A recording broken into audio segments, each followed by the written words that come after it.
I ain't never seen a DA say what somebody ain't, and the investigation has not been closed. House is not owned by Cat Williams. It was a rental property. There was another out-of-state company that was leasing the house, and Traynell Williams and Reggie Carroll were the two tenants. Investigation had even run its course before reports were completed, before witnesses were fully heard, and the question that thundered through Corey Holcomb's voice was simple but devastating. When have you ever seen justice rush to clear a man before the dust of crime had even settled? When have you ever seen the law act as shield before it acted as sword? And the answer he gave was one no one wanted to hear. It was not justice, it was theater. A cover-up staged in real time, a performance meant to bury truth beneath headlines. Reggie Carroll's name should have been etched into memory for the hope he brought through his jokes, for the way he turned pain into medicine, but instead, his name became a whispered secret in back rooms, a reminder of what happens when you know too much, when you refuse to bow to the invisible contracts that govern Hollywood's most powerful players. According to Corey, the official police reports had been tampered with, edited to erase the lines that would have tied the crime to the orbit of Cat's inner circle, and he held in his trembling hands not speculation, but a version of the report that noted the presence of a black SUV near the crime scene, its license plate registered to a man known not just as bodyguard, but as shadow to Cat Williams. Yet that detail vanished in the sanitized version released to the press, a disappearance too convenient to dismiss. And then came the grainy footage, captured by a gas station camera across the street, a clip Corey swore existed, though never admitted in court, never displayed to jurors, never logged into evidence. In it, the SUV rolls to a stop, a door opens, and a tall figure steps out. Not Cat himself, but someone bound to him by loyalty and paycheck, and when Corey asked why that evidence never saw daylight, his answer was sharp enough to draw blood.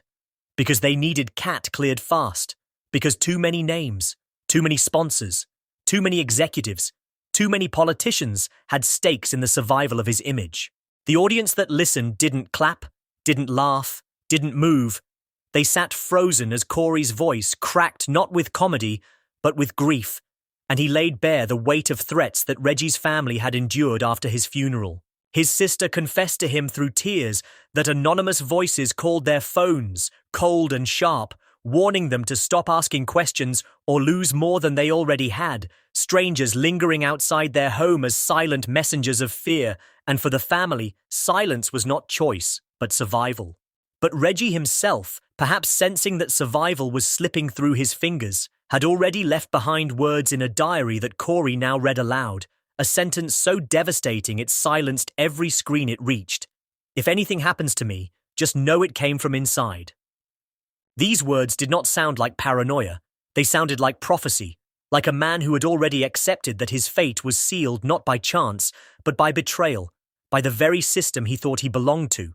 And when Corey slammed his fist on the table demanding when in history anyone had ever seen a DA absolve a man before evidence was even reviewed, he was not just accusing individuals, he was accusing the very skeleton of justice itself, insisting that emails leaked from the DA's office carried orders from the top to clear Cat immediately, warning that too many names would burn if the investigation dared to stretch its arms into places it wasn't allowed to reach. In Corey's voice, the tragedy transformed into conspiracy, not random violence, but calculated sacrifice, a life erased to protect the golden flow of money and reputation.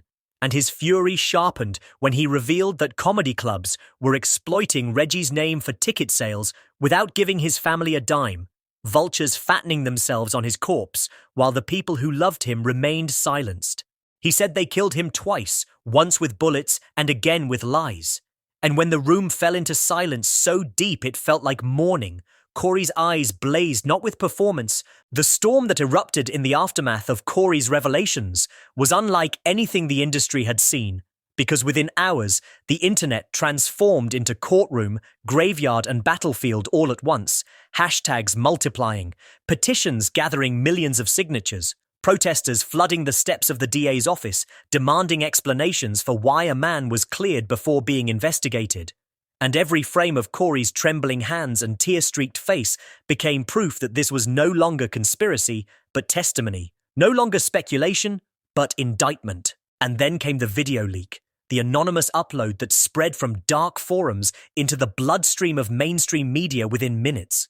Footage showing a closed-door meeting between a senior law official and two Hollywood executives, their voices muffled but unmistakable as one said, "If Cat goes down, so do we. Clear him. Make the rest disappear." And with those words, the internet erupted, not with laughter but with fury, because this was no longer whispers, it was confession, an audio death sentence for the illusion of impartial justice. Corey returned to his platform in defiance, declaring that what the world heard was the sound of devils dealing in daylight, that Reggie had been the cost of a machine desperate to protect itself, and millions echoed his fury, flooding timelines with clips, prayers, demands. Reggie's sister, breaking through years of threats, stood before cameras and said with shaking voice that they had tried to buy her family, tried to silence them with money and intimidation, but that no mother, no sister, no brother should bury their loved one and then watch his killers walk free.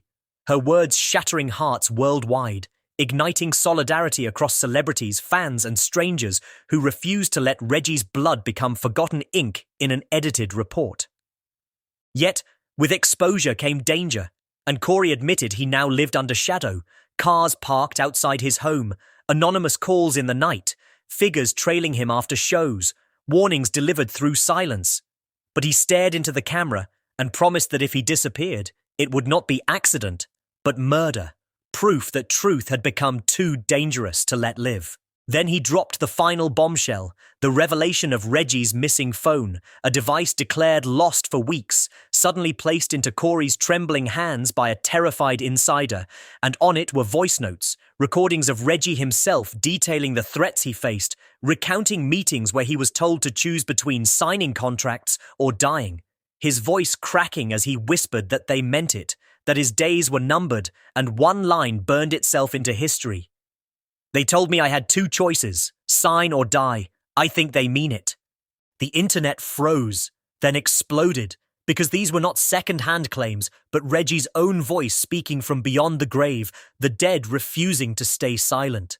Petitions surged, demands for federal investigation reached millions overnight, protesters chanting outside courthouses, and yet in the eye of the storm was Corey, holding Reggie's diary, reading words that said, "If I don't make it, remember me not as a victim, but as a man who tried to stand tall when the wolves closed in," and as his voice broke, millions felt tears of strangers fall as though they belonged to family, because in that moment Reggie ceased to be just a comedian. He became symbol of every silenced voice, every buried truth, every name erased to protect power. Corey thundered that they could silence a man, but not the truth, that Reggie's story would set the whole rotten system on fire, and the studio shook not with applause, but with dread, because everyone knew he was right. The final moments of his broadcast seared into history as Corey leaned into the camera, eyes blazing, whispering, "They killed him twice, but this time they won't bury him. The truth will bury them." And as the screen cut to black, the silence felt like a funeral bell tolling across the world. In the weeks that followed, the battle between narrative and truth raged like wildfire.